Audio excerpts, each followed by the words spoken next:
Teacher of class second. बच्चों, आज हम हिंदी वाचन बुक से चैप्टर फर्स्ट ईश्वर रीड करेंगे। इस चैप्टर में एक कविता दी हुई है। बच्चों, आप सभी को पता है ईश्वर का मतलब क्या होता है? भगवान, जिसने संपूर्ण संसार बनाया है। मैं आपको कविता एक्सप्लेन करूंगी। इसके साथ यहाँ पर शब्दार्थ दिए हैं। जगत, जगत का अर्थ क्या होता है बच्चों? संसार।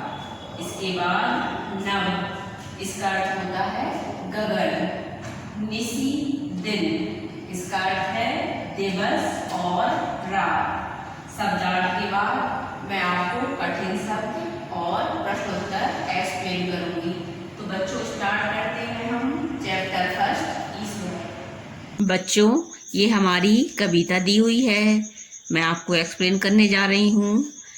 यहाँ पर लिखा हुआ है, जिसने सारा जगत बनाया, सूरज और चंदा चमकाया, सुंदर नीला गगन बनाया, तारों को उसमें चमकाया।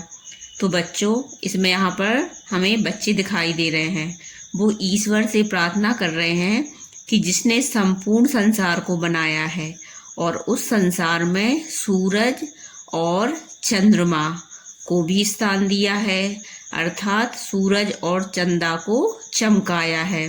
सूरज हमें मॉर्निंग में दिखाई देता है और चंद्रमा रात में। ये भी ईश्वर की देन है।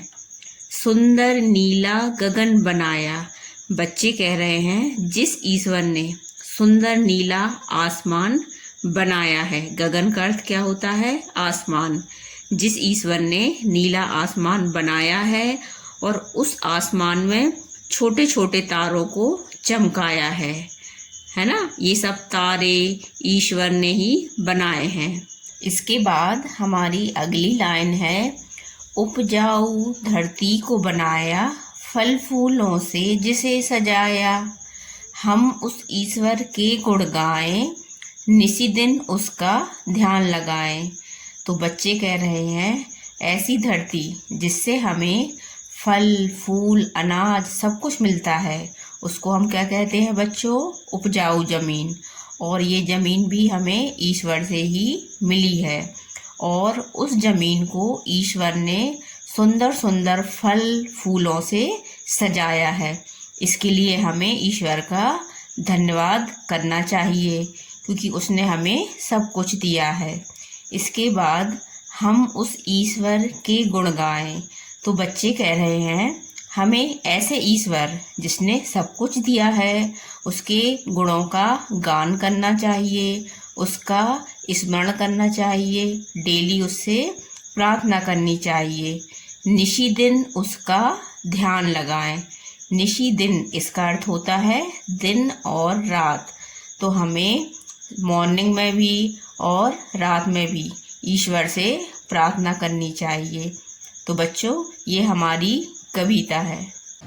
बच्चों, इस चैप्टर से हमने क्या सीखा? इससे हमने सीखा हमारे आसपास जो कुछ भी है वो ईश्वर की देन है।